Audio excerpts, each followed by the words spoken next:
Varra Ravinder Reddy arrest అయ్యాడు. అయితే వాళ్ళ యొక్క భార్య ఏం మాట్లాడుతుందో ఒకసారి వినండి. ప్రెస్ మీట్లో మాట్లాడుతూ ఉంది. రోజు దాకా కూడా మేము బర్రా రవీంద్రని అరెస్ట్ చేసాము అని ఏ పోలీసులు కానీ డీజీపీ సార్ కూడా చెప్పలేదు కదండి. 2 days బ్యాక్ కూడా మేము అరెస్ట్ చేయలేదు అని చెప్పారు. ఈ రోజుకి ఇప్పటికి ఎలా ఇక్కడికి తీసుకొచ్చారు కడప సీకే దిన పోలీస్ స్టేషన్కి. ఇలాగే కానీ ఈ డీజీపీ ప్రభుత్వం, ఈ గవర్నమెంట్ ఫాల్స్ గవర్నమెంట్ అండి. ఇంతవరకు పోలీసులు అంటే ఒక గౌరవం అని ఉండేది. ఈ రోజు అది కూడా మాకు పోయింది. ఇన్ని రోజులు అబద్ధాలు, డీజీపీ సార్తో సహా మేము అరెస్ట్ చేయలేదు అని అబద్ధాలు చెప్పారు. ఈ రోజు అలా ఇప్పటికి ఎలా తీసుకొచ్చారు ఈ స్టేషన్ దగ్గరికి? మేమైతే దీన్ని చాలా తీవ్రంగా వ్యతిరేకిస్తున్నామండి. ఈ గవర్నమెంట్ ఫాల్స్ గవర్నమెంట్ అండి.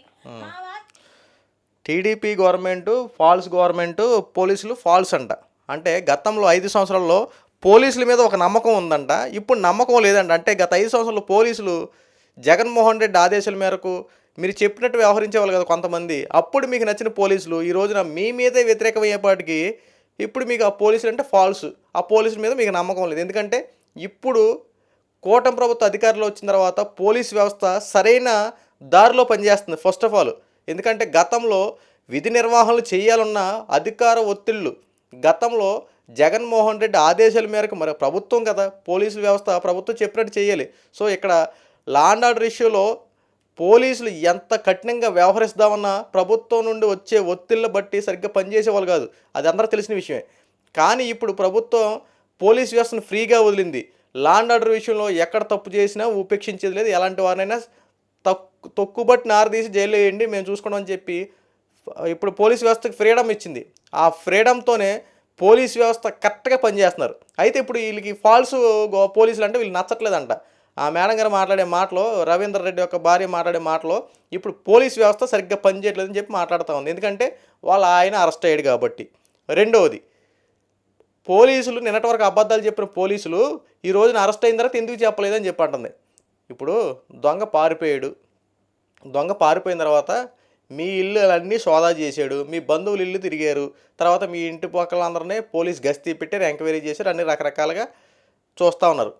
ఇప్పుడు దొంగ దొరికాడు, ఇప్పుడు వర్రా రవీందర్ రెడ్డి దొరికాడు. ఇప్పుడు మీ ఇంటికి తీసుకొచ్చి, అమ్మ మీ ఆయన దొరికాడమ్మా, సర్లే ఆయన భోజనం పెడతావా, తినిపించు, తర్వాత ఏ టైంకి పంపిస్తావు, తాగితీగా పంపిస్తావా, లేకపోతే కొంచెంసేపు ఆగి రమ్మంటావా అని చెప్పి పోలీసులు మీ దగ్గరికి వచ్చి పర్మిషన్ తీసుకెళ్తారా? మాట్లాడుతున్నాను, కాస్త ఆలోచన ఉండాలి కదా. ఇప్పుడు మాకు చెప్పకుండా తీసుకెళ్ళిపోయారు అంటారండి, అసలు అర్థం లేకుండా.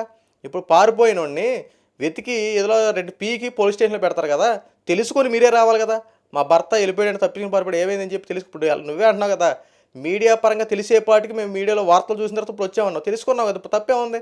మీ భర్త పోలీస్ స్టేషన్ కస్టడీలో ఉన్నాడని మనం మాట్లాడుతున్నాం, కాస్త ఆలోచించేటట్టు మాట్లాడాలి. ఇప్పుడు నీ భర్త తప్పు చేసి ఇష్టానుసారంగా తిట్టేసి, నా లకారాలు సంబోధించుకుంటే ఎవరిని పడితే వాళ్ళు అనేసి తిట్టేసి, నేను వెళ్ళిపోతాం, మేము ఏదేం చేస్తామని చెప్పని పోలీసులో 41 నోటీస్ తీసుకుని పారిపోయినటువంటి నీ భర్త ఎన్ని కేసులు నమోదైనాయో, ఎంత దారుణంగా ప్రవర్తించాడో ఎన్నెన్నో కనీసం మీకు తెలియదేమో. పారిపోయినటువంటి నీ భర్త ఎక్కడ ఉన్నాడో నీకు తెలియకుండా ఉంటుందా? పోనీ తెలియకుండే ఉందనుకుందాం. ఇప్పుడు పారిపోయిన ఏం చేస్తారు పోలీసులు? వెతుకుతారు, సర్చింగ్ ఆపరేషన్ మొదలు పెడతారు. ఎతికారు, ప్రతి చోట ఎతికారు, పలానా చోట ఉన్నాడని తెలిసింది. పలానా చోట ఉన్నప్పుడు ఇప్పుడు నీ భర్తగా పలానా చోట ఉన్నాడమ్మా, అమ్మ మీ భర్తని అక్కడికి వెళ్ళి అరెస్ట్ చేయమంటావా, పోనీ తీసుకొచ్చి పోలీస్ స్టేషన్లో పెట్టమంటావా, లేదంటే నీ భర్తని మీ దగ్గరికి అప్పచెప్పమంటావా అని చెప్పి నీ పర్మిషన్ తీసుకొని అక్కడికి వెళ్ళి అరెస్ట్ చేస్తారా? ఏం మాట్లాడుతున్నారు? కొద్దిగా ఆలోచన ఉండాలి కదా. పోలీస్ వ్యవస్థను తప్పట్టే, పోలీసులు అరెస్ట్ చేసిన విధానాన్ని తప్పట్టే, ప్రభుత్వాన్ని కూడా తప్పట్టే. ఏంటి అసలు ఇక్కడ ఏం జరుగుతూ ఉంది? తప్పు చేసిన వాడిని చట్టపరంగా శిక్షించడం పోలీసుల యొక్క కర్తవ్యం. వాళ్ళ కర్తవ్యాన్ని వాళ్ళు చేసుకుంటా కరెక్ట్గా విధి నిర్వహణ కరెక్ట్గా చేసుకుంటూ వస్తారు. ఇప్పుడు పోలీసులు నీకు చెప్పలేదని చెప్పి బాధపడుతున్నావా, లేకపోతే నీ భర్త అరెస్ట్ అయినా బాధపడుతున్నావా? ఇక నీ బాధల్లో పోలీసు నీకు చెప్పకుండా అరెస్ట్ చేశారన్నట్టే కనపడుతుంది. అరెస్ట్ చేసినందుకు నీకు ఏ ఇబ్బంది లేదు కదా అయితే, ఎందుకంటే తప్పు చేశాడని ఒప్పుకుంటున్నారు కదా. ఎందుకంటే అసలు మీ వర్రా రవీందర్ రెడ్డి ఈ రోజున పోలీస్ స్టేషన్ కస్టడీలో కొన్ని వాస్తవాలు కూడా బయటపెట్టాడు. ఇది పక్కా ఒక ప్లానింగ్ ప్రకారమే మేము ఇలా మాట్లాడేవాళ్ళమే, ఇలా చేసేవాళ్ళమే, వీళ్ళందరినీ ఇష్టానుసారంగా అసభ్యకర పోస్టులు పెట్టేవాళ్ళమే, వ్యక్తిగత దోషణలు చేసేవాళ్ళమే, ఆడపిల్లల మీద మాఫింగ్లు చేసి రకరకాల పోస్టులు పెట్టేవాళ్ళమే. ఏదైనా సరే మాకు పైనుండి ఆర్డర్లు వచ్చిన ప్రకారంగా మేము మాట్లాడమని చెప్పి ఉన్నదన్నట్టు మొత్తం ఓపెన్ అయింది. ఇప్పుడు చెప్పండి, మీరు ప్రెస్ మీదకి వచ్చి మాట్లాడిన మాటల్లో కనీసం ఆయన ఆలోచన ఉందా? ఎందుకు వచ్చిన మాటలు మాట్లాడడం, ఏ జరిగిందని తప్పు చేసిన వాడు శిక్ష అనుభవించాల్సిందే. రేపొద్దు నువ్వైనా నేనైనా ఏదైనా తప్పు చేస్తే ఖచ్చితంగా ఎవడైనా సరే చట్టం అందరికీ సమానులే. చట్టం ఎవరికి చుట్టం కాదు. గతంలో చట్టాన్ని మీరు చుట్టాలుగా చేసుకొని వ్యవహరించారు కాబట్టి అప్పుడు పోలీసులు మీకు చక్కగా ప్రేమించేశారు. అప్పుడు ఉన్నటువంటి పోలీసులు అందరూ అబ్బా పోలీసులు అంటే ఇదిరా అన్నట్టు మీకు సరిపోయింది. ఇప్పుడు పోలీసులు మీ మీద కఠినంగా వ్యవహరించేపాటికి పోలీస్ అంతా ఫాల్సా? పోలీసు వ్యవస్థ అంతా సరిగ్గా పనిచేయట్లేదా? ఏం మాట్లాడుతున్నారండి మేడం గారు మీరు? ప్రభుత్వం చేసే పనులు వ్యవహారాలు మీరు చూస్తున్నారా? గత వారం రోజులు బట్టి సోషల్ మీడియాని వేదికగా చేసుకొని ఎంతమంది నిజంగా మాట్లాడిన ప్రతి ఒక్కరు భర్తం పడతా ఉండంటే అందులో నీ భర్త కూడా ఉన్నాడు.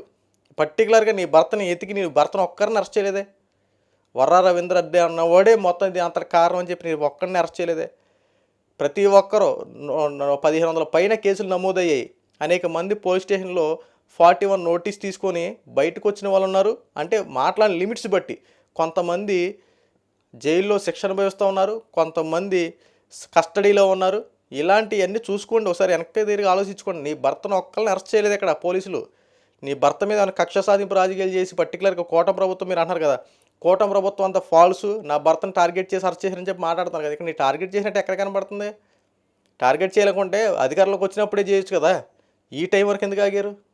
అంటే ఈ వారం రోజులు బట్టి కూటమి ప్రభుత్వం అధికారంలోకి వచ్చిన తర్వాత ఎప్పుడైతే అధికారంలోకి వచ్చిన తర్వాత ఇంకా రెచ్చిపోతున్నారో వాళ్ళ మీద ఇంకా నిఘా పెట్టారు. ఇందులో నీ భర్త ఫస్ట్ స్థానాన్ని సంపాదించుకున్నాడు, వర్రా రవీందర్ రెడ్డి. అందరికన్నా తిడతాను, అందులో నేను ఇంకెక్కువ బాగా తిడతాను, తిట్టేదాంట్లో నాదే ఫస్ట్ ప్లేస్ అంటూ వర్రా రవీందర్ రెడ్డి రికార్డు స్థాయిలో మొత్తం బూతుల పంచాంగాన్ని వరల్డ్ రికార్డ్ ఫేమస్లో పెట్టాడు.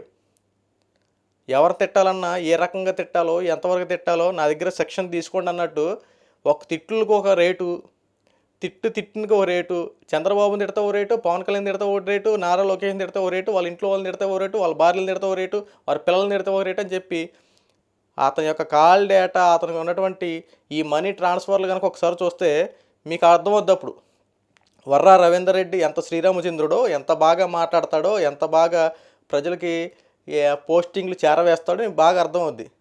ఈ రోజున ఒక నీ భర్తగా అరెస్ట్ అయినట్టు బాధపడుతున్న తప్పులేదు, కానీ జరిగినటువంటి పరిణామాలు బట్టి వాస్తవాలు తెలుసుకొని దాన్ని బట్టి నువ్వు మాట్లాడితే ఇంకా కరెక్ట్. ఇక్కడ పోలీస్ వ్యవస్థను నిందిస్తున్న చూడు అది తప్పు, కూటమి ప్రభుత్వాన్ని నిందిస్తున్న చూడు అది తప్పు. పోలీస్ వ్యవస్థ సరిగ్గా పనిచేస్తుంది కాబట్టి ఈరోజు నీ నోట్లోంచి ఆ మాట వచ్చింది. అదే పోలీస్ వ్యవస్థ నీకు నచ్చినట్టుగా పనిచేస్తున్నావు ఆ మాట అంటావా? అనవు కదా. అబ్బా పోలీసు మా ఆయన అరెస్ట్ చేశారు కానీ మర్యాదలు చేస్తారు చక్కగా చూస్తానని చెప్పి అంటావు కదా. అంటే ఇక్కడ రెండు కొల్లబొడి చేయబడి రెండు మాటలు చెప్పేవాటికి అప్పుడు నీకు పోలీసులు అంటే వ్యతిరేకత వచ్చింది, కూటమి ప్రభుత్వం అంటే వ్యతిరేకత వచ్చింది.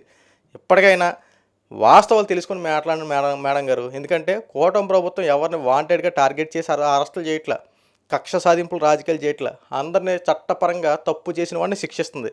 రేపొద్దున నీ భర్త, రేపొద్దున ఇంకోటి అవ్వచ్చు. ఎవరైనా సరే వాంటెడ్గా టార్గెట్ చేయాల్సిన అంత అవసరం లేదు. చట్టానికి అందరూ సమానులే.